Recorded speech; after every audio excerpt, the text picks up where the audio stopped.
folks. Oh, the headset. Gee, where'd it go? Last time I saw that headset, the security guy had it, and now he stole it. The security guy stole the headset.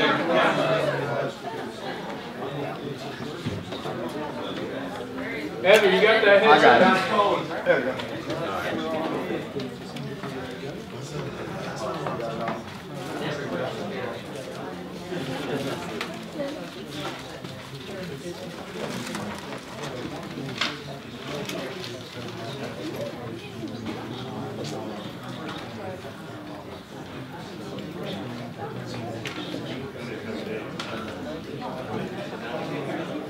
Test, test, test. Testing audio, are we good?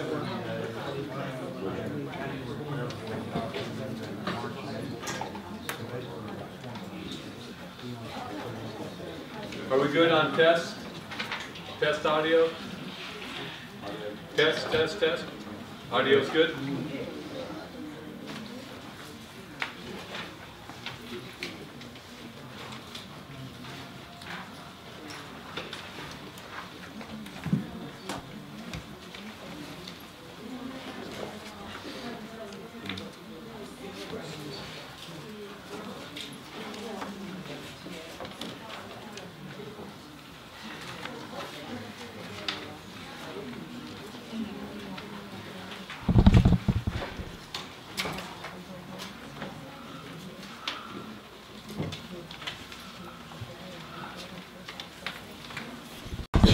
All right, folks, for those of you, I see a few people came back to the room that may not have heard. We'll restate this for the record. Is anybody, there are no dispensary, this training is not about dispensary licenses. This Category 1 and Category 2 training, sponsored by the Maryland Medical Cannabis Commission, are for the next round of applications for grower and processor only. Okay, grower and processor only. So, there are no dispensary licenses associated with this training. We may talk about dispensary in the terms of, here's some kind of security, because remember, if you're a processor, you got to get your product from point A to point B. Point B being the dispensary. But that doesn't mean that's the only, well, those are the instances where we'll actually be talking about dispensary. But there should be no mistake about it, there are no dispensary licenses covered by this training. I don't even know if the commission has plans for more dispensary licenses, okay? So, another thing is, we had a question during the break, and I think it's big enough to answer right now. There are how many grower licenses, and I'm going to ask because it's what we do in the class, how many grower licenses are up for pre-approval? Those of you guys that are doing 4, or 4 in a different way, there you go, 4. That is correct. You will get extra credit on your certificate. We'll put a little check mark there. All right, how many processor licenses are there? 10. If you have all the fingers that God gave you and only 5 on each hand, then the answer is indeed 10. All right, so. All right, well, thank you for coming back from break. The temperature, we think, we can't get the sound out. I just don't know what it is. But I'll just talk louder and try to make sure we're over it. We think the temperature is reasonable now. We're addressing those things. But thank you for keeping us aware of that. And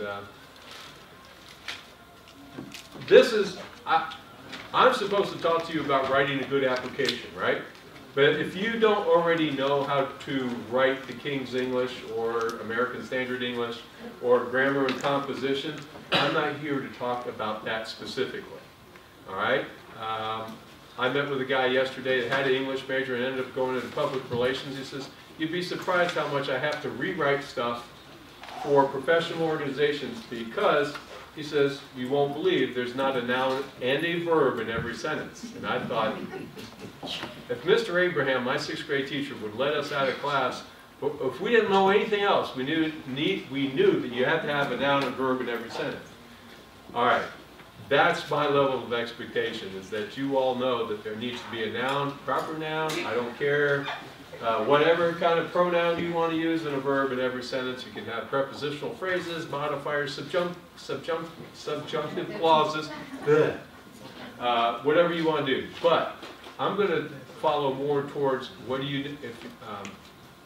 what specifically is different about the application, or what's the best way to get the thoughts out of here onto the application so that the reviewers can understand it. Remember, just like, what were some of the things that you were taught when you were writing an essay question or anything on a test back in the days when we still hand wrote tests? Some of you people might not have been in that era, but what did they tell you? What did your instructor tell you? If you knew nothing about it and you had a blank page, what should you do? Repeat part of the question. Make an outline. Answer every question. Make an outline. Brainstorm. And revise. Revise. Should you put a blank page there? No, we already told you, answer everything that has a question, but guess what? You have to write something down to get credit. You have to put something. If you got nothing, you can't get credit for it. Well, that's what we're talking about here today. Make sure that you answer every question. We talked about especially Section D, Attachment D. So follow the application handout. We've already talked about none, NA, whatever you're going to say, don't leave anything blank. Okay? Learn and understand. This, I can't, when I do this in class, everybody knows, oh, this is probably something Dr. Bridgette's going to put on an exam. But learn and understand the MMCC's definitions. Remember, what did we have this morning that we had a question about that was about definitions? Let's see if you guys remember. I'm asking you to go way back in time to about 3.5 hours ago. Where were we talking about definitions that were important? Diversity versus disadvantage. Pardon me? Diversity and disadvantage. Diversity and disadvantage. And what was, two of the examples were disabled and veterans. Okay? And we talked about it and we said, well, let's be sure that we don't make a mistake and say, well, what we know from federal or some other law, or even Maryland state law, is being used when we write about it. Now, you don't want to write about that because the commission will tell you what their definition is. And I went back and looked at COMAR, and right now, under the definitions, I do not see disabled or veteran. And I'm not saying it's not there, but I don't see it in the definition. So unless it's covered somewhere else, you have to be very familiar with the definitions as described by MMCC. Okay? This one, all I can tell you is it's a flag. It's a dangerous flag because I can tell you right off the bat, I don't know the answer. But I can tell you this as well. I've been studying this for a while, and if I don't know the answer, this is something you all need to take home and take to the bank. When it says, as determined by the Commission in COMAR, you better make sure it's like Angeline said. It's not what somebody told you. I had a sidebar discussion during one of the breaks, and somebody said, well, I talked to a commissioner. I said, that's fine. You talk about the commissioner. You talk to the commissioner. They may or may not have given you accurate advice. The commissioners are way up here. What you want are the people at the policy level, the people that are actually at the state level, giving you defined answers, hopefully written answers, okay? But because somebody told you what they thought it meant, if it didn't come from the commission itself and the state employees, as determined by the commission, COMAR says what the commission has said as determined by the commission. But what we all know already is this is a dynamic, what dynamic period are we in right now with the commission? Draft. No, somebody said they're making it up as they go along. It might feel that way, and some of you with past experience or past trauma, however you want to frame that, that might be true, but no, really it is in draft right now and things will change, right? Especially after the public comment period, which ends when? February 11th. Okay, that doesn't mean on February 12th. How many people are betting on the fact on February 12th they're going to see something new on the website? Extension. Yeah. They're not going to have all those comments filtered and figured out by then. It's going to come out in their FAQs, right? But start looking at that point. Ronald, yes, sir. What does COMAR stand for? So no, Code of Maryland Annotated Regulations. Yeah. Or some people think Comar means pain in the you-know-what. So, then we have other people that love Comar because they've worked in the petroleum industry and have read Comar all their life, and you know this is a big, broad country where everybody can love what they want. Some people love Comar. All right. We don't have to talk too much about the diversity points, except for the fact that there is 15%. I think we've driven that home today. But remember, we're going for point optimization. Where it might be a little different is you want a geographically disadvantaged area. How do you find a geographically disadvantaged area? This is not rhetorical. MMCC, where, that's good, but more precise. Where? Wasn't it one? Oh, hold on a second. Yeah, isn't there a map on the MMCC's page with 61 different zip codes? Did you hear what this gentleman said? I did, I love him. There's goodness gracious, I tell you what, you're going to go into the honors program for MMCC. All right. Is it Bruno? Yeah. Bruno's, you know, he's going to lead a course after we get done. All right, yes, there is a map, but there's also, these are ZCTAs. Who can tell me what a Z, not you, Bruno, I know you know. Who can tell me what a ZCTA is?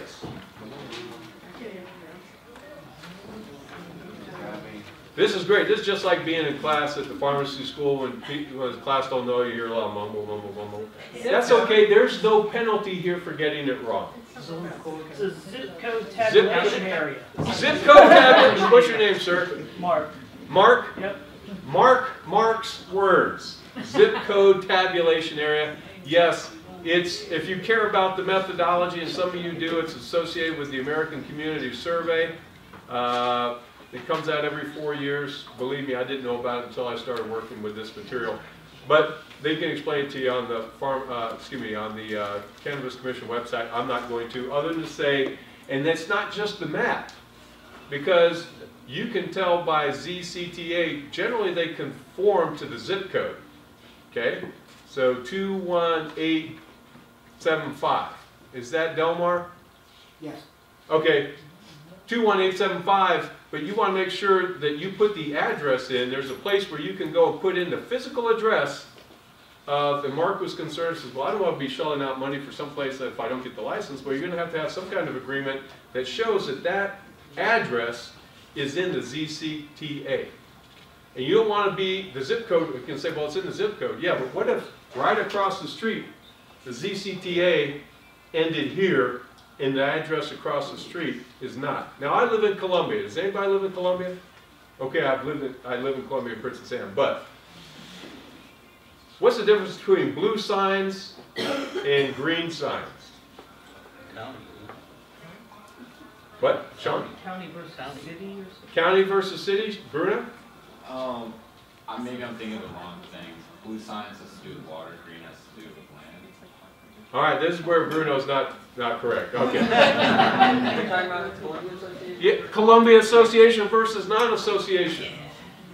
You can drive one side of the street to get to my development. We purposely bought right outside the association. Yep. So on one side of Walmerhausen Drive, you're in the association and you get to pay extra, which is good. But you don't want to be on the wrong side of that divide because the other houses on the other side of the street ain't in the Columbia Association, and if it means going to the pool, well, you're going to pay more. What it means for you here today is if you're on the wrong side of the street, you didn't use the ZCTA verifier for that address, that physical address, you lost those points, okay? You thought you were getting them, but you didn't. Okay, I think I've hammered that. Is there anybody here that's not going to use the ZCTA finder after all that? All right. So, and then of course, the commission will be talking more about in detail what the other 50, the percentage points of minority groups, economically disadvantaged communities. There's like, you got to meet 3 of the 5. I'm not even going to talk about that because they're going to cover it in detail. Okay, I've been in the military. We use a lot of acronyms. a lot of state employees, federal employees. What does RTFQ mean? Well, and for those of you that were in the military, you have to use something else for the F. Well, yeah, exactly. Exactly. That's right. Thank you, Ted. Oh, that's it. It's read the full question to keep it in a family. Read the full question, but guess what? You have to answer, not the question. I put a question on the exam. Somebody says, yeah, I kind of want to write about this. Okay. You wrote about it. That's great. But I can't score it because you didn't answer my question or you didn't answer it completely. You took a little tangent and modified my question. My question on my exam, I'm going to be the objective, or I'm going to be the subjective evaluator of whether you answer my question or not. But here, and the reviewers are going to have that same thing, so make sure you answer the full question. Read the full question, answer the full question. Remember, every question sometimes leads to other parts, right? So if you set it up here, and down here you think, well, I don't have to say it again. Well, make sure you set it up here before you decide, because you're going to do so many re-edits and edits and edits and re-edits. It's going to disappear on you, and you're going to say, I swore I put that in there. How many people have written a thesis? Raise your hand. It doesn't matter. Whatever the subject matter was, what else did you learn about writing a thesis or a dissertation? How many times you rewrite it?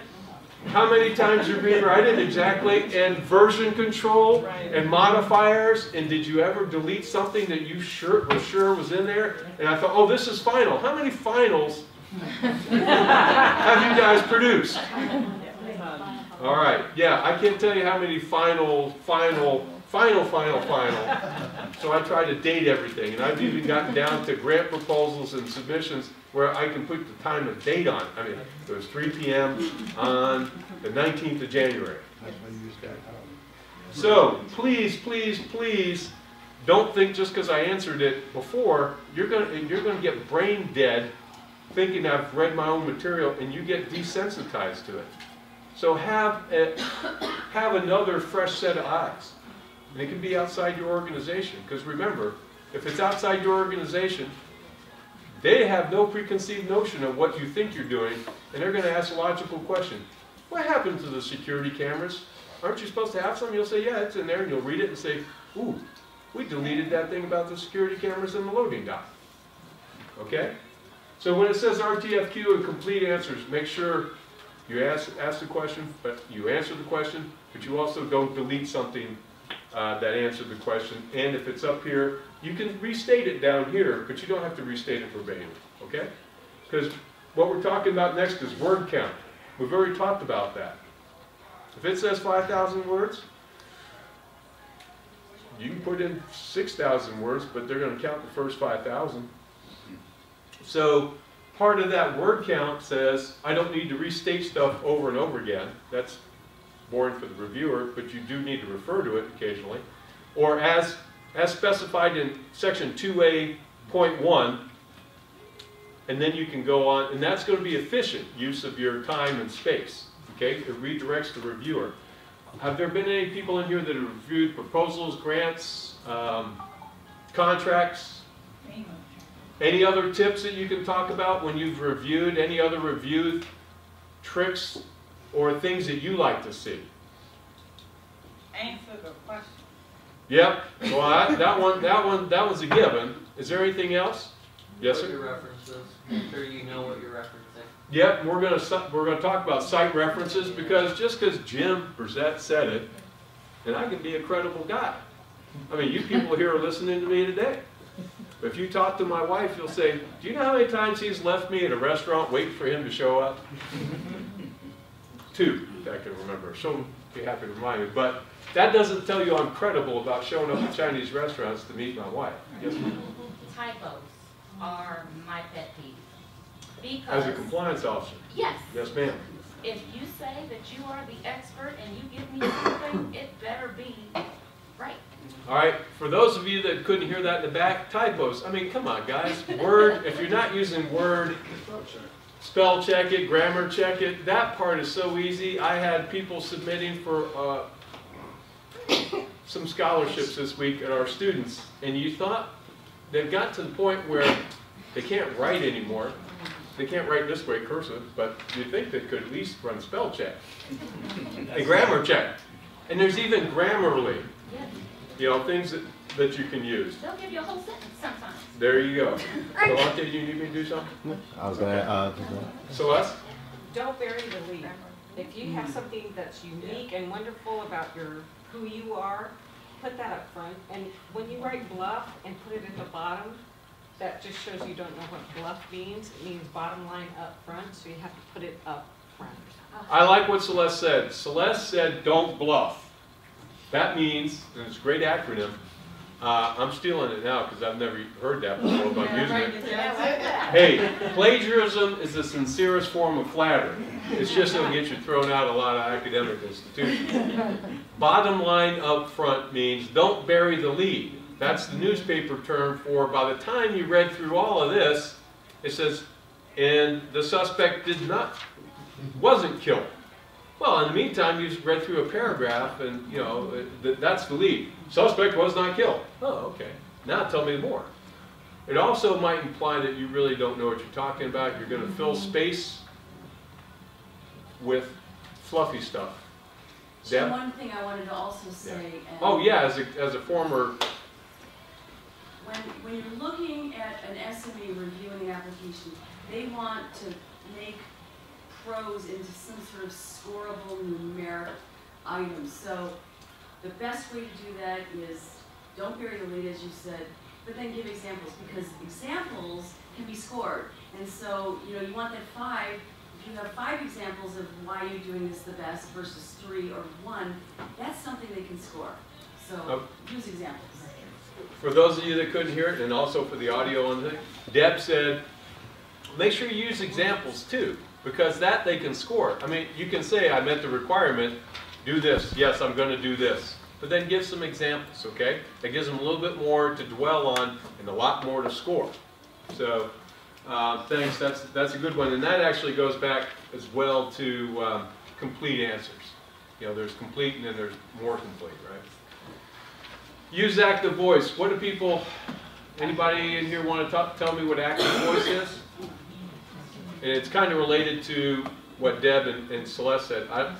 Did I pre-arrange this part of the discussion with you two guys? Did you throw in your ad hoc comments because of anything I did? No. It's just good fortune.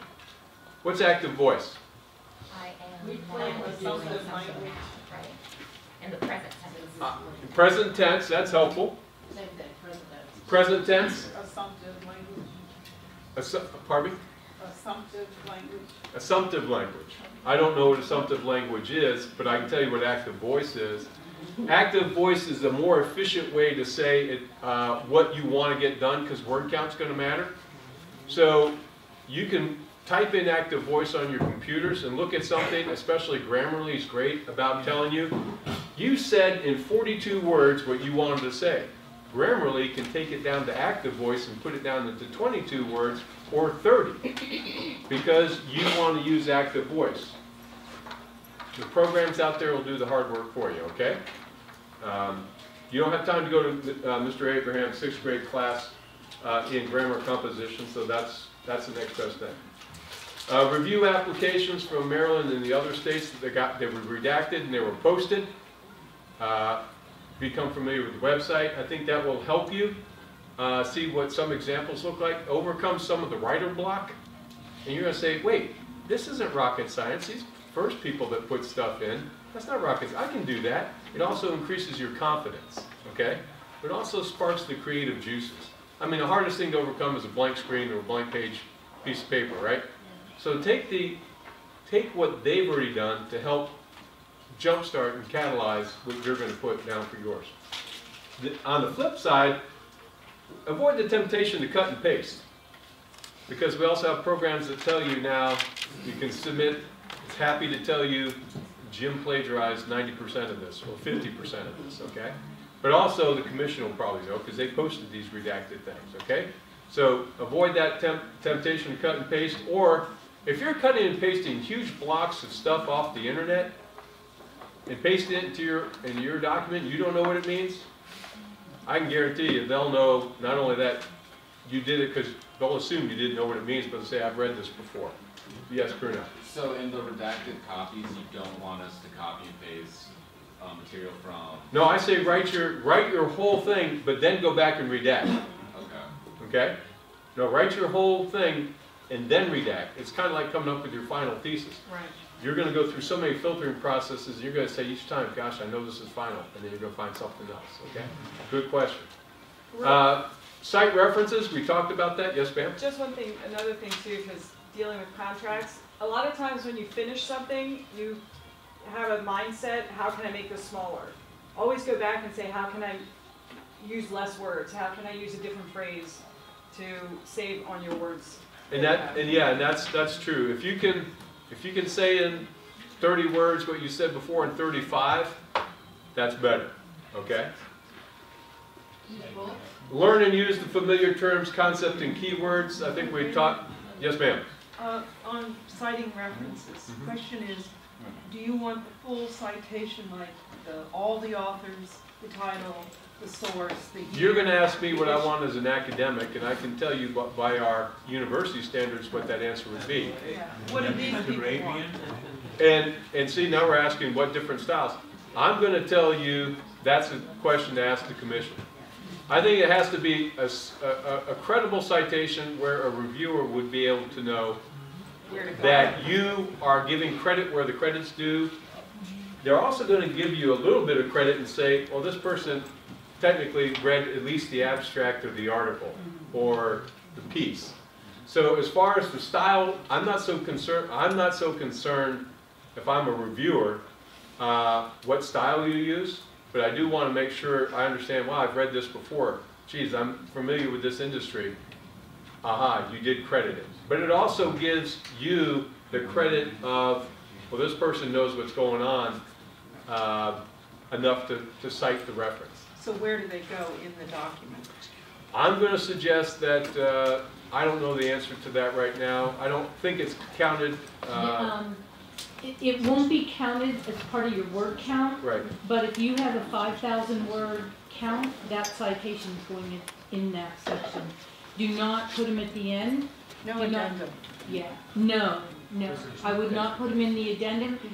Actually, as Jim has talked about style, what I would do is if you cite, then you put quotes and you put your cite right there. Right next in the text. In the That's going to get text so itself. many words up if you do that. You only have 5,000 words, and you do. Why can't you put references in the addendum?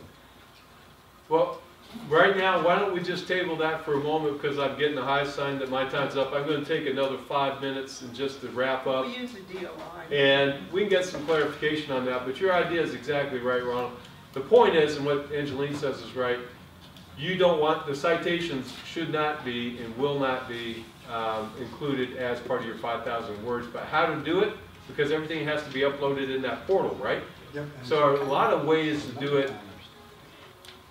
I usually want to see my citations. I tell my students, if I see the citation at the bottom of your slide instead of at the end of the presentation, I can look down and say, oh yeah, hypertension, you've got the rights. I don't want to have to go all the way back while you're presenting to me in the rest of the class to look at the back to figure out which reference this is. So I like to have them right there. But that's just Jim. That doesn't mean that's, that's the way you have to do it. But you all have to decide on it. Yes, ma'am. And can we just say, or in your area, just say citation 1, refer to addendum or something? I would do that. I would do that. Yes, sir. Footers will count as the word count. Because they're going to have programs that will count. They're not going to count the words themselves. Here's what I'm going to say. Before you or I say anything definitive, let's realize the fact that neither he nor I work for the commission. The commission is going to do it the way they're going to do it. And we can get clarification for it. But I don't think, I can say right now, the citations shouldn't count against you. I think we've asked this question to the commission, but I feel better when I see the answer in writing. Okay? All right, moving on. We talked about terms, concepts, and keywords. If you're not familiar with them now, like we had some things come up around security,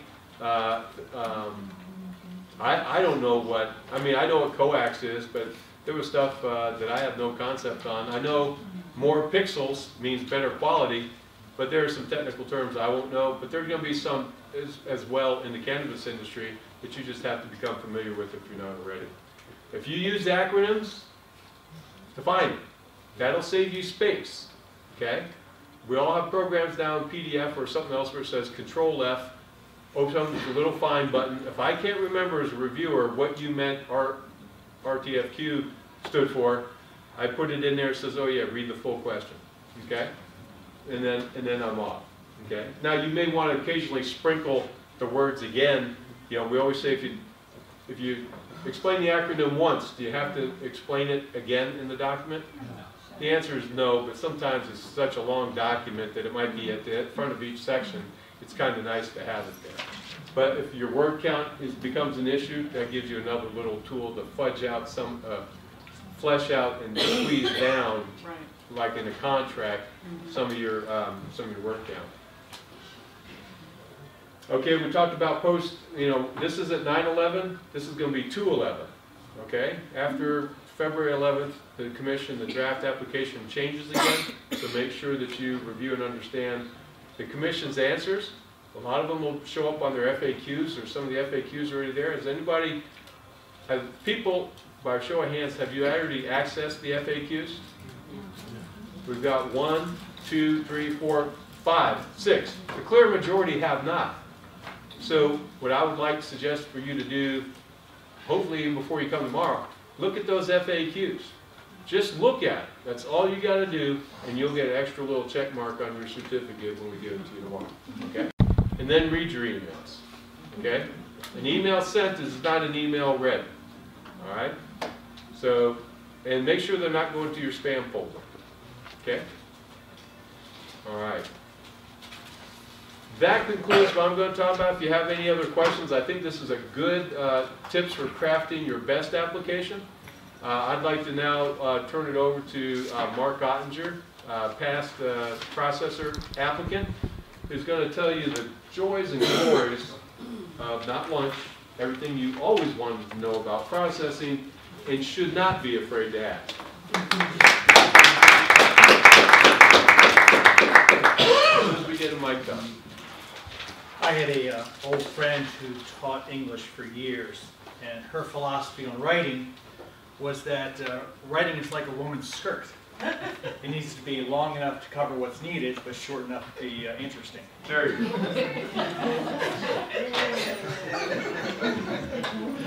Anyway, so my background is a little different. I wasn't in the cannabis industry, and I've got an MBA, but in a previous life I was in the natural gas processing industry, where we extracted liquids out of natural gas streams, you know, the heavy liquids like propane and butane. So I'm focused here on Part D, which is really the technical aspect of the application. And as you can see, the breakdown of points, which is a fairly even breakdown. So they're not really weighing anything except some of the different sections. But I'm going to start out with Section 5. I'm going to start out with Section 5. Get that timer going here. Because it is the business plan. It is the business plan, and this really needs to be an iterative process.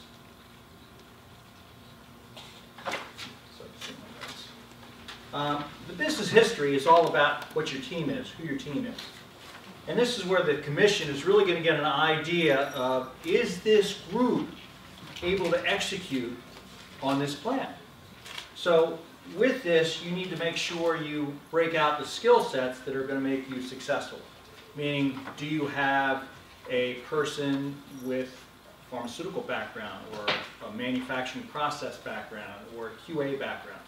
You know, so look at your team, and will that team be able to execute and be successful? And what we need here, too, is the team needs to have, especially in the processing side, needs to have either a chemist, or horticulturalist, or a biologist. And that person really needs an MS, if not a PhD. And you don't need that on the team initially, but you will need to show a plan of how to get that person on your team at some point in the future. Okay, from a business plan standpoint, I mentioned that this will be an iterative process. You know, this is where you need to decide what you're going to do. You know, what we're going to manufacture. Are we just going to extract oils and resell the oils? Or are we going to extract the oils and create tinctures or tablets or sublinguals or whatever? You need to decide that. And this will evolve over time. And during this process, if you decide you're going to have a product, you know, are we going to private label it? Are we going to white label it? Are we going to have a brand? If we have a brand, what's the relationship with the brand? Is it going to be our brand? Is it going to be somebody else's brand? So you really need to define that as you're projecting forward. And with that, you need to really be conscious, and Debbie brought it up earlier, on the labeling. Exactly, am I following what's perceived, what's written in COMAR, which I think is like 1062.24, of what is required on that label. Yes? What are some GMPs associated with processing? I'll get to that. Okay. Okay. And then in looking at this in your business plan, I mean, how much product we're going to manufacture? You know, what is the size of the product? I mean, what is the size of the quantity? Are we going to have a 10-liter extractor or a 1,000-liter extractor? What are we going to look at here? And along those lines, what process are we going to use? Are we going to use a supercritical CO2 process? Are we going to use a butane process? Or are we going to use an olive oil process? Actually, there's extraction with olive oil. And as a result, then we're going to be starting to define the number of employees that we'll need and the size of the location we'll have. So you can see why, in establishing this business plan, why this is going to be an iterative process. As well as, you know, are we going to run one shift? Are we going to run 2 shifts? Are we going to run dark? Meaning, I set up a run at 8 o'clock at night, and I started to run. I come in the next morning at 6, and I've got a whole load done.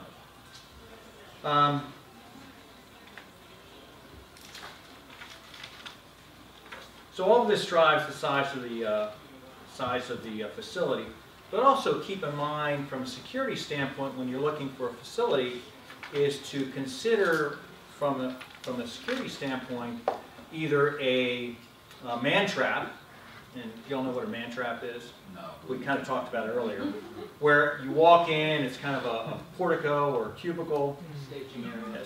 and the door locks behind you, and then you present your credentials, and the door either opens in front of you or it opens behind you and you have to leave.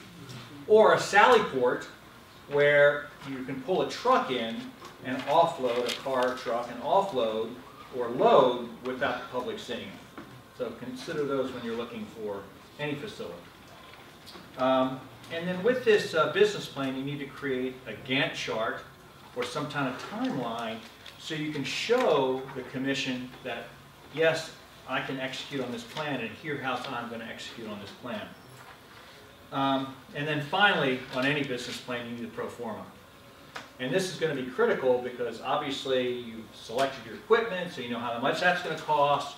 You've selected your location, you know how much that's going to cost. But then with the business plan, you're going to find out, you know, what's your burn rate? How much money are we going to spend to get to where we need to be? How much money are we going to spend before we break even? And then how quickly is that curve of profitability, which will recoup some of the monies we've had to burn to get going. And obviously combine all that together, and then you establish exactly what the capitalization needs to be in your company.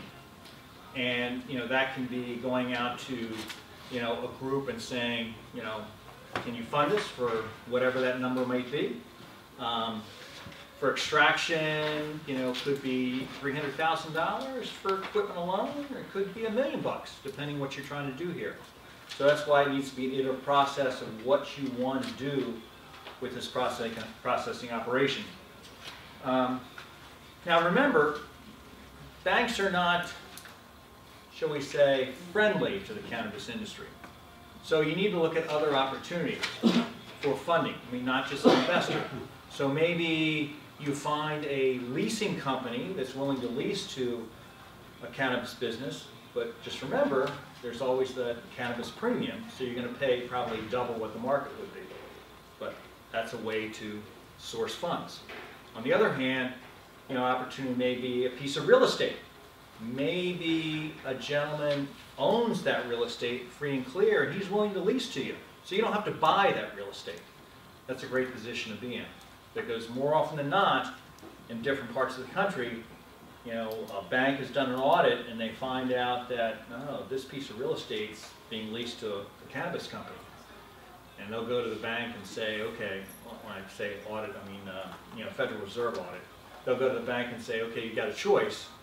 Either you get rid of that guy or we're going to pull this loan. So, be conscious of that. That's why the banking industry is not real excited about cannabis.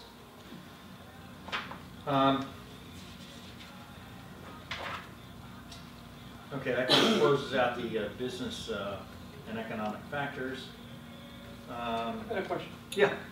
In order to create your pro forma, you need to get some market data on the cost of raw material, as well as what the market prices are to wholesale your product to dispensaries. Where's the source of that data? You can do a nationwide average. I mean, here at one point we were like $3,200 a pound, and now we've floated down to about $1,800 a pound. The raw material. Right. Right. Buying cannabis, right? Yes. So, you just got to pay attention to what's going on in the Is that market. wholesale? Wholesale's 1,800? Yeah. And then you get places like Oregon where it's $400 a pound. I mean, they're printing money and attaching dollar bills to every product they sell. Yes? So is the MMCC keeping track of any of the data that the gentleman over there asked about? I don't know. Deb, was the commission tracking price sales I overall? believe they are. Yeah. Okay. Joy reports on it every chance she gets. Yeah, she reports on gross sales. I guess so. They've got gross sales, and then they know how many pounds are sold, and that's on the website. There should be a track and trace system normally put into place that gathers all that information. Normally, what will happen is they'll have an API set up and built out that'll report that information back for you through the application. But you want to make sure that when you decide on the track and trace system, whichever one you're going to use, that it is reporting back to the proper commission, everything that you're supposed to report back to. But what about gathering, for the purpose of gathering information for creating the pro forma from companies that are already licensed? That is something that you would end up having to do yourself. Yeah, that'd be a personal relationship. Yeah. All right. Yes? Can you please repeat what it said? Could you repeat what your Oh, I'm comment? sorry. Could you repeat your comment, please? Yeah, sure. As far as regulations, when you're up and running and being able to report the data that's being collected, normally there will be an incorporation of that data in whatever track and trace system that you choose, and that'll automatically report to whatever commission that it needs to report to. Right now, I believe it's a metric that's everyone is reporting to. So every POS system, every track and trace system that you purchase right now should already integrate with metric. If you're deciding to go with something in-house software, which I'm building for a company right now, you want to make sure that your application developer is also building that integration in with metric. Okay. Does everybody understand what metric is? I think we alluded to that earlier. Yes? If you're planning for both the grow and the processing, does your processing have to be equal in size and volume to your grow, or can it be smaller than? Well, it depends what you want to do. If you want to process your own product and also wholesale product, it doesn't have to be. Which is one interesting factor here from a business plan standpoint. If you're going for an integrated application where you have a process and grow, well, then you can kind of play a little bit between the two operations with transfer pricing.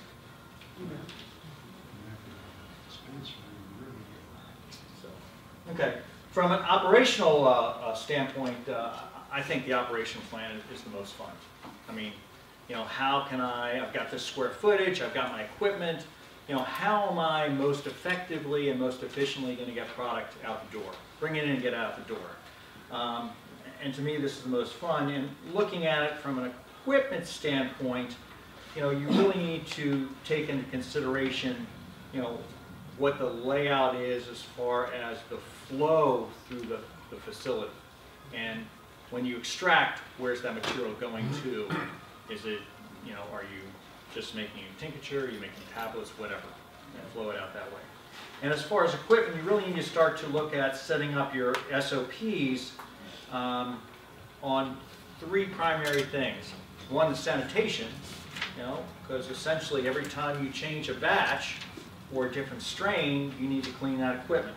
So that you need to define that so that prevents any cross-contamination from the different strains. The second thing is calibration. You know, how often are you going to calibrate that equipment to not just ensure, but ensure that you're getting quality product every time. And the last is maintenance. And each of these needs to have their own log, so that when there's an inspection, and it can be electronic log, it can be paper log, when there's an inspection, you know, from the commission, you can say, here are my logs, you know, here's when I've calibrated, here's how I've maintained, you know, so there's no question. And developing those SOPs of when you will do that and how often you do that is a critical part of developing your application. And as far as receipt and shipping, you notice, I guess back up here, I made this point, where the allocation of points are. So your operational plan is 70% of the points of this section. So unlike some other sections, which are pretty nicely spread out evenly, you know, we see where the focus needs to be on this section of what your operational plan is. As far as receipt and shipping, you know, the SOPs again, and you know, we've talked back and forth here about, you know, do we write all our SOPs down? Well, if you're going to have an exhaustive list, you're going to burn your 5,000 words pretty quickly. But you need to make sure that you have enough language defining your SOPs that the SMEs will understand what you're trying to do and why you're trying to do it. So with an SOP as far as receiving, you know, does that transportation agent have the proper ID? You know, is there electronic manifest? You know, and in that, how long do those manifests need to be maintained? You know, what's the condition of the package? Is it secure? Is it undamaged? Is it appropriately labeled? You know, all that needs to be reported upon receipt. And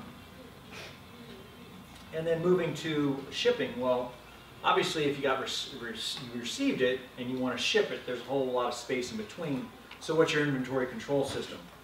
And this is where we talked about metric earlier, but also you know, seed to sale software or some kind of inventory control. Because metric kind of sits on the outside here. And that seed to sale, I mean, you can look at, you know, there's a local company called Brightmap up in Hunt Valley, good bunch. The nice thing about dealing with a local company is if you need to strangle somebody, it's easy to do that. Unlike BioTrack THC or what's the freeway one? MJ Freeway. You know, they're out of state, out of country. I mean, it's difficult sometimes to get a hold of them. And it's nice to have somebody local. So, and the critical point here is all these softwares have an API which interface with metric, so you're not double entering information, and there's not any struggle there with typos or wrong information being entered in. And the last item is sanitary storage, and this is again, you know, this is ensuring that there's no cross-contamination. So we're looking at the opportunity to include not just how the product is stored, but, in bulk fashion, but how the product is stored after it's been packaged and what it's going into from a packaging standpoint. What bottles, what containers is it going into. So that needs to be considered as well. As well as the SOP in cleaning. I mean, cleaning will be continuing theme through any operational SOP because of the chance of cross-contamination. And here, I would argue when we're talking about cross-contamination, this goes down the level of employees, or as they're termed in the application, processor agents.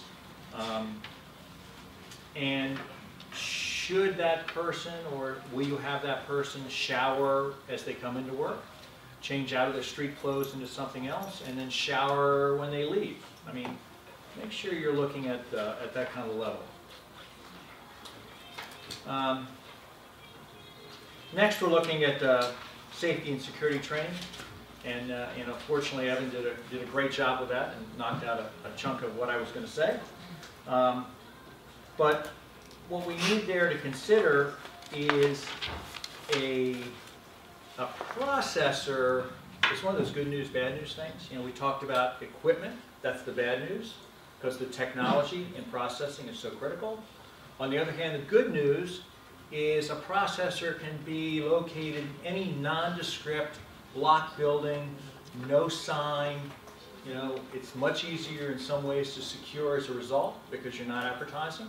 You don't need 40 or 50,000 square feet to secure. A couple thousand square feet, 2,500 square feet, depending what your model is, what you end up from a pro forma standpoint of what you're looking to manufacture and process. It makes a big difference. Plus the fact you can be in a very limited traffic area. You can be out in the middle of nowhere. It doesn't matter. It's not like your dispensary and you need to be in a high trafficked area and you need to have advertising all over the place. I mean, it's a much easier opportunity to secure. From a safety and security standpoint, this is where you should really leverage on the relationship that you make with your security company. And to digress here, just because if you choose to have your security company work with you and develop a plan, doesn't allow you not to read the security aspects of it. Depending who you choose, I had an acquaintance who hired a security company and they put in a security plan, and fortunately they had read the COMAR on security, and this guy obviously had never read the COMAR, and it was a worthless plan. So make sure that whoever you're working with is very reputable and understands. Like Alan Evan. Hallelujah. Yeah.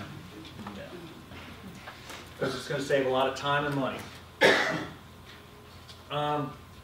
So with them, those guys probably have, if I'm not mistaken, Evan, not only do you do the security training, but you probably do safety training like we do. Red Cross, CPR, that type of thing. Yeah, we do forensic degree. Right.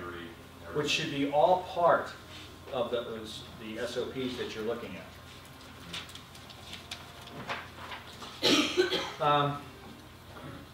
They approached a little bit. We touched base on premises accessibility. Evan talked about accessibility, but we're going back to when I first started talking. When you looked at real estate, considering the opportunity to have a man trap or sally port put in, and this accessibility is a couple different levels. One, we talked about the public and private, and the need to escort people through your facility. But a good portion of these, especially with a processor, can be done with video surveillance because it's a small space and it needs to cover wherever the plant's touch.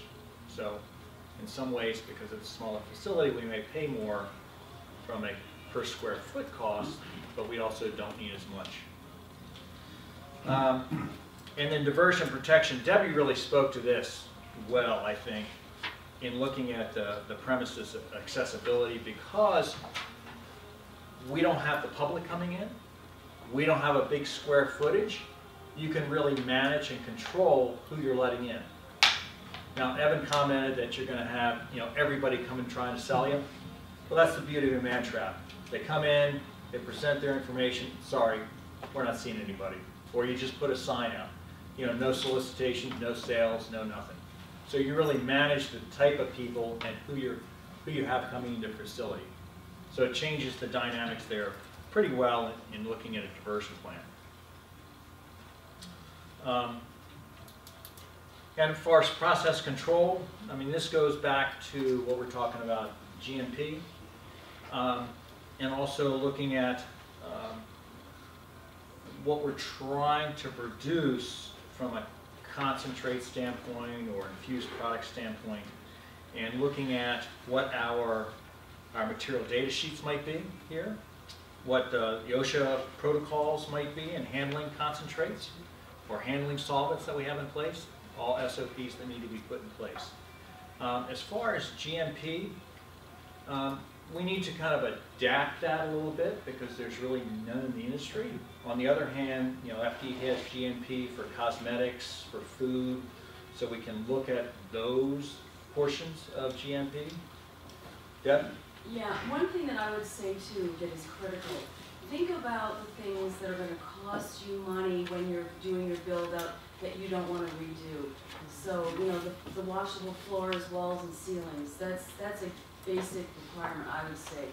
The other thing is flow. So when you're designing it, GMP says you want to start at the beginning and finish at the end without having to go back and forth. So, receiving should be over here, and that should proceed to compounding, weighing, and measuring. That should proceed to mixing, to packaging, to warehousing for, kind of quarantine. So think about the flow when you're designing the facility so that you have to redo it if someone finds an issue with it. Thank you. And also when you're looking at process and control, you're looking at inventory control. So that's where, your vendor for seed to sale or whatever inventory control package you're using becomes more critical. I saw a question over here. Yeah. Basically, the total contract count, let's say the processing control is 3 points. What is the counting? That's 5,000 words for this entire section. So is it broken, each of them, how many should be? Yeah, just divide the number of sections by, what are the sections? So they don't break it? No. I mean, they don't break it? Yeah, you got 5,000 words to do this section. I see. So if you do, 4,000 for this, you're in trouble for these down here. I see. Okay. What is the space? The space for processing approximately? What is reasonable space? Actually, the application will have the space in a row to your needs. For the processing? Yeah. They have? Yes. Okay. Independent testing labs, selection and responsibility. Well, obviously from a certificate of analysis standpoint, which basically you need to put out for every product that you release, defining exactly what is in that product, that it matches the label on that product. You need to consider whether you want to do it in-house or partner with Steep Hill or Atlantic or Qualls or one of the other independent testing labs. Now, remember, if you do it internally, this is another expense. It's probably $300,000 to $800,000 easily. And with that, you need the experience to handle that testing equipment. So that's a strategic move you've got to decide. Yes? And if we're going to utilize one of the existing testing services in terms of doing the application, do we need to have already established a relationship with them like prior? Yes. Okay. Yeah, it's a matter of talking to them and saying, we'd like to partner.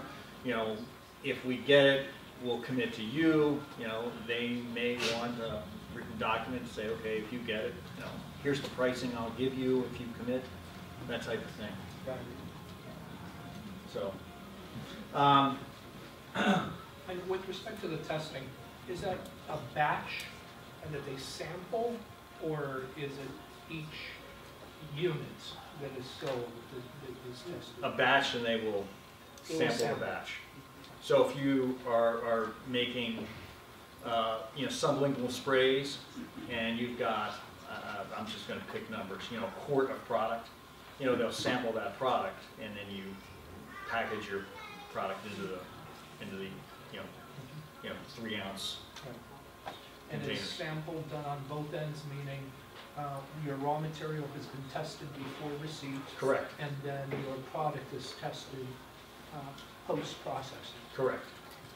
And part of the reason for doing this is, A, cannabis tends to pick up heavy metals in the soil, so depending where it's being grown, it could pick up heavy metals.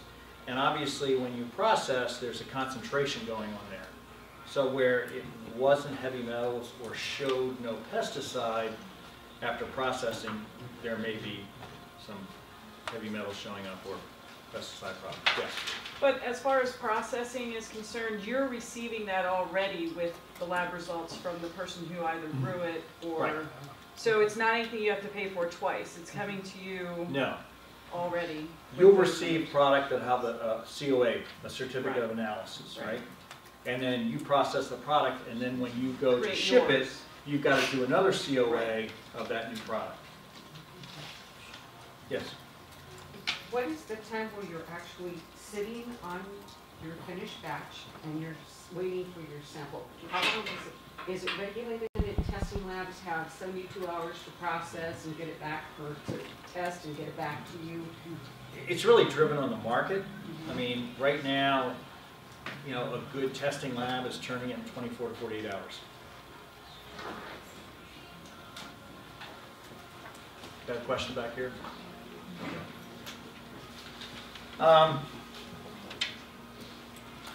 So if you do your own testing, then you need to find, am I going to produce my own COA, certificate of analysis, or am I just using it from a sampling standpoint to define whether I'm getting the proper product I'm looking for? Yes, Deb? I just want to make sure everyone's clear. For the product that sits in the dispensary, the finished packaged dosage form, it cannot be released in-house. It has to be released by an ITL. So what Mark's referring to is, if you want to collect data, or if you want to do trend analyses, or if you want to do research, whatever, you're free to do all of that.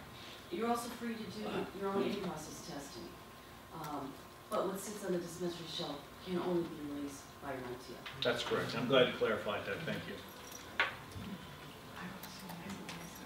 All right. So the final one, and I think Debbie pretty much clarified the independent laboratory certification analysis and lot release.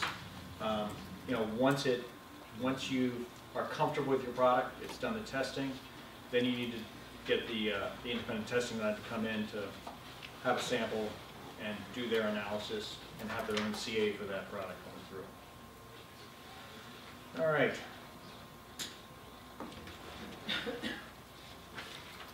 This is a tough one, because as we look at this is where we really need to decide where we're going to position ourselves with.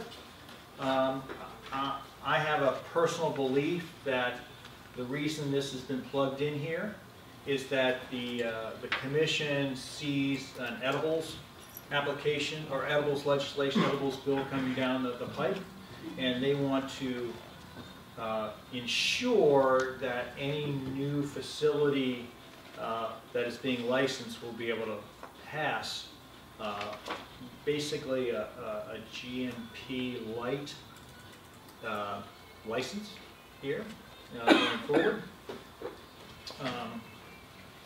But anyway, we'll see how that evolves. And looking at this, if you choose to go this way from a commercial laboratory, there's a lot of different types of equipment. Perkins-Elmer, Waters, Shimatsu. Shimatsu seems to be the biggest player in the market right now. But let me define, we talk about a lot about GMP processes. And GMP are the practices required in order to conform to the guidelines recommended by agencies, which in our case is the FDA, that control the authorization, licensing of the manufactured sale of food and beverages, cosmetics, pharmaceutical products, or dietary supplements. So depending on the product you're producing, you could fall under all those in your operation. So be very conscious of that as you're working through this, this part of the application.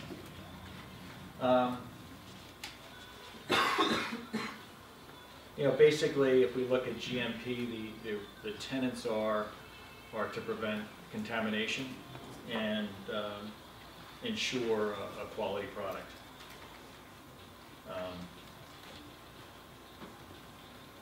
And in this, you know, we alluded to it earlier that the testing on this side, you know, isn't by, you know, any, you know, standard employee. You know, there's got to be a certain degree of training, a heavy degree of training, and a certain understanding of what the analysis means. All right, production control factors.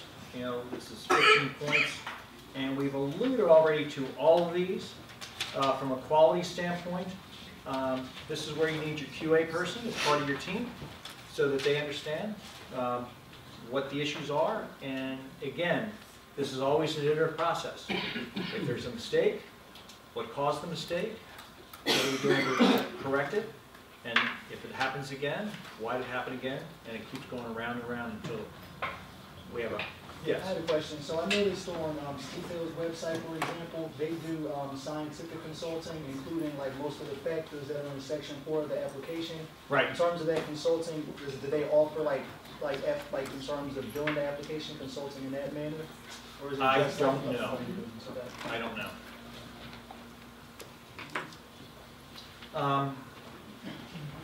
So the question from a quality control standpoint, as we kind of alluded to this, you know, how do you receive? How do you review? How do you organize, store, and ship? You know, each step needs to be have a further definition as far as an SOP, how you do each one. And the product, if the product does not meet specification for some reason, you know, how do you handle that product? Or what do you do with it? How do you segregate it? So that's all part of the quality control standpoint. From an inventory control standpoint, you know, we talked about the important tools. The seed to sale or inventory control software that you're using, please don't try to do this by hand. And part of it is you need that interface into metric such that if there is an adverse condition, they can track back to you, and if you're clean, go back to the grower. If they're clean, you know, what's the issue, what caused the adverse effect. You know, at this point, we're starting to look at a pharmaceutical play here. And from a quality control standpoint, we talked a little bit about you know, personal hygiene. You know, will a person use gloves? What clothes will they wear? You know, keep that all in mind and make sure that is part of how you're defining your quality control aspect. Inventory control, we're back there. And with inventory control, you know, we've got these software packages. Obviously, there needs to be a certain degree of training. And with that training, there needs to be logs. You know, how often does a person need to be retrained? You know, what's the process of a person coming in? What is their, you know, what's their orientation? Is training part of that? You know, at what point can they start to do stuff? How long do they have to be involved? So that's a big part of looking at your SOPs, because inventory becomes such a critical portion of this and the maintaining of inventory here. And finally, in this section, waste disposal, there's a number of different ways to do this. Debbie talked about green disposal. I've seen people grind up product that doesn't pass and mix it with bleach and then throw it out. I've seen people superheat the product with steam, which knocks out all the THC and CBD, and then just spread it on farmland. So make sure you define and look at this, how you're going to do waste disposal. And the important part here is this needs to be part of your metric entrance. Of because ultimately, metric, there's going to be a 0 point here that all the product that grew is sold. And if there's a difference there, what happened to that difference? And if all of a sudden, your operation starts to pop up, then you're going to see, the commission on your doorstep saying, wait a second, we're seeing a lot of diversion, what appears to be diversion in your operation. So, and a lot of people get in trouble with waste disposal. All right, then the last two parts here I think have been pretty well covered, and we looked at the business and economic factors. I spoke to that earlier because I really believe that's an iterative process that really kind of sets the tone for everything else in this application. And then we've gone through the diversity, social, and economic factors here. Any other questions? Something you didn't touch on, and I don't know if you, within the grow, you have to list your strains. Right. Is there somewhere in the processing that shows how much percentage you're going to shatter, how much you're going to do creams or tinctures? Is there some sort of requirement for how you? It's what you want to sell. Whatever you want to produce. But yeah, and it's what the market's demanding too. So 1 week you may be making tinctures, and the next week you'll be making sublinguals. Depending what you're looking to.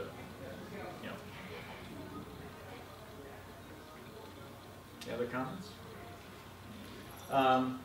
So I think processing is just is a great place to be. And part of it is in 2017 we saw an inflection point with processed product versus smoked product. And my generation is still token away. My kids' generation, because they grew up and smoking is bad, they're all consuming processed product. So at some point, we're going to see the amount of bud sold continue to decrease greatly. And theoretically, a processor will become a blender. So you won't need, 300 strains. You'll need 6 or 8 strains and create, you'll blend what you need. I want X amount of THC, I want this terpene, I want so much percentage of CBD. And that can be blended in a processing operation. Questions, comments, criticism? I have a question. So aside from the CO2 extraction and other methods of extraction that are out there, as a processor, you're buying and then processing and reselling or processing for others and charging them the money for it, others being maybe a grower or whomever. Right. But as a processor, that raw material you get, the flour, can that also then be turned into pre-rolls that can then be sold as well? Or is that... so like if I buy, I don't know, whatever pounds, and I'm like, I'm going to put this towards oil this week and this I want to rack up into pre-rolls and stuff. Theoretically, yes. That's part of being a processor. If I was a grower, I would look at that as value added on my side. So why would I want to sell a processor product that would want to be rolled? Plus the fact as a processor, I want all the junk. I want the stems, tight trim. I don't want the flowers because that's expensive. So like anything else, buy low and sell high. So I'm looking to add value to all that junk product that's coming in. And just to add, pre-rolls is one part of a process that the commission allows someone with a grow license to do. So you would be silly if you're a grower to send that operation out when you do it yourself. And It's not if I'm a dispensary, I want to do my enrolling. Unless something's added to it. Correct. Okay. Correct. Can I just add to that? Sure. What she was saying about pre-rolls is the case if you're growing it. If you add anything to the pre-rolls, like, I don't know how vast your knowledge is on pre-rolls. I have a company in it, so that's why. But if you add anything to the pre-roll, whether you put oil on the outside, roll it and keep, any kind of a concentrate on the inside, then that would go to the processing. That's what I'm thinking right now. No, Because the commission I would changes be their extracting mind. the oil and, Right. Yes. What's the average square footage that you need, or minimum, what's the range of square footage? I mean, I've seen 1,500 square feet, and I've seen 3,000 square feet. Yeah. For processing. 1,500. Oh, 1,500.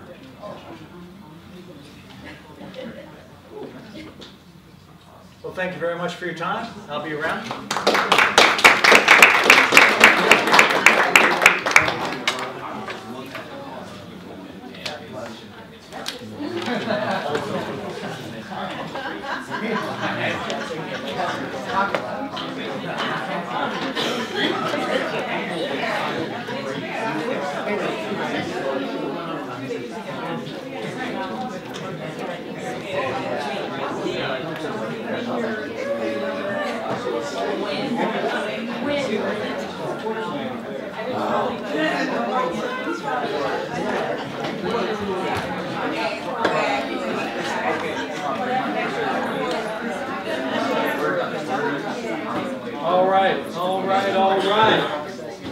That wasn't very good Matthew McConaughey, was it? All right, all right, all right. Yes, there's a quick question. Hold on a sec. This might be applicable to everybody. Folks over here in the corner playing poker, I need your attention up front. As far as like this, the areas for the ZCTA. Or the zoning, would it be? Zip code, Zip code. tabulation. So, say if I had a processing plant or a grower, I mean, usually they all fall under the same zip code. Do they normally fall under, as far as possibly getting into the Z? So the question is, especially for the folks in the back that couldn't hear, and I'm going to rephrase it, and I hope I got this right. I think the real question is, you're asking about the ZCTA if you have this requirement's about an economically disadvantaged area, correct? Right. So you want to make sure that you use that finder to say, my facility or my company is in this spot. But do the rules, regulations apply to whether it's a grower? Generally speaking, is it interchangeable that Yeah, grower, licensor, it's in the same. Or processor could all fit into that. And they're going to, remember, we're giving you advanced look at what they're going to tell you at this thing with the Maryland Medical Cannabis Commission when because these 15 points, everybody in this room, if you're serious enough to be here today and you get through this far, you're already the stalwart. You need to have your pulses checked as well, because if you got through this part today, this is saying that you're alive, well, and beyond all the information we gave you, you're serious about this. So you need to go to that session. But what we're telling you right now, you can get a little up on that so that you can't ask a question, an intelligent question, to the experts unless we give you the stuff to prepare you to ask the question, the pinpoint question that you want. And what I'm going to tell you right now, I think the answer is yes. If you use that finder, it will tell you whether it's for a grow or a processor. The answer is yes. Okay? As I understand the tools and I've reviewed what I've seen so much now and stuff that they've sent me, I can't remember where I've seen it anymore. Okay, so that tool should tell me that zone what I can do. But no, that tool is right on the website. It's under economically disadvantaged. I got so many things going on my laptop right now, but I can show you. If you go to the MMCC website. Can do it tomorrow. No, I said if you go there, we're not going to do it tomorrow. You can go there tonight. It's down at the bottom of the page, okay? I always tell my students I'm not going to repeat stuff that's already there for you to review, but also because it's a resource for you that you'll need to find in the future, okay? So it's down at the bottom of the page, okay? People are nodding their heads, they've seen it, so we know it's still there. It could have disappeared overnight, but apparently not. Okay, we got some good news and some bad news.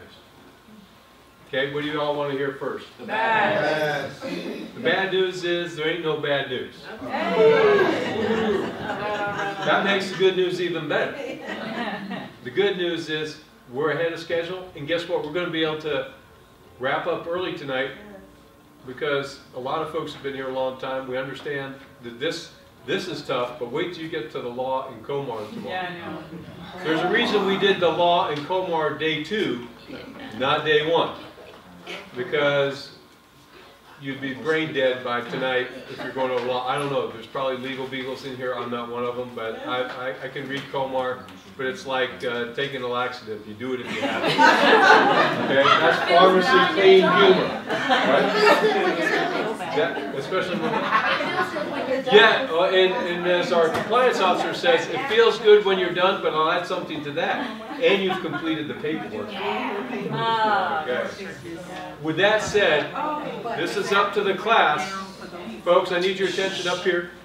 There'll be plenty of time for you all to talk, but if you guys want to modify the schedule, we can make the expert panel start out tomorrow.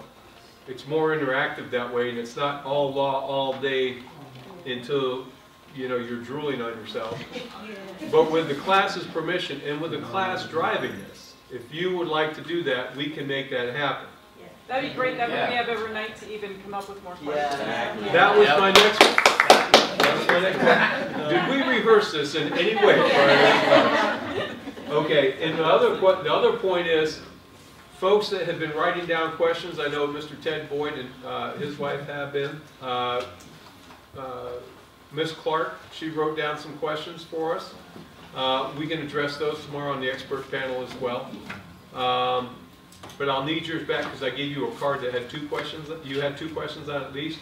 I can't remember now if there are ones that we need to answer tomorrow or there were ones that we thought we should ask with the commission. But does anybody have cards? If you do have cards with questions, please give them to Toby, the man in the gray jacket waving his thought pad there. You notice it's a blank pad, so there's not too many thoughts right now. But we will take your questions, and we will start tomorrow. Now, here's the other thing. It looks like we're going to be able to wrap up early tomorrow. It looks like we've gone back through this is not as big a class as we thought it was going to be because 75 people signed up, 63 showed up. Yeah, it is pretty good. And then other people said, okay, well, there's not a dispensary, so we lost those. And so we're getting a chance to answer questions a lot faster than we thought we were. So we can probably wrap up by 5 o'clock tomorrow night. For those of you, I don't know who traveled in, or I don't think anybody flew in, but if you did, or traveled, we had people sign up in California. So I'm not saying that they didn't actually fly in. Yes, sir. Did you fly in or something? No. Okay. His corporate jet's waiting out on the runway at BWI even as we speak. So is that amenable to you all as well? All right. We will have the revised schedule for you tomorrow in the morning. We will wrap up by 5 o'clock tomorrow night with your completion certificates. And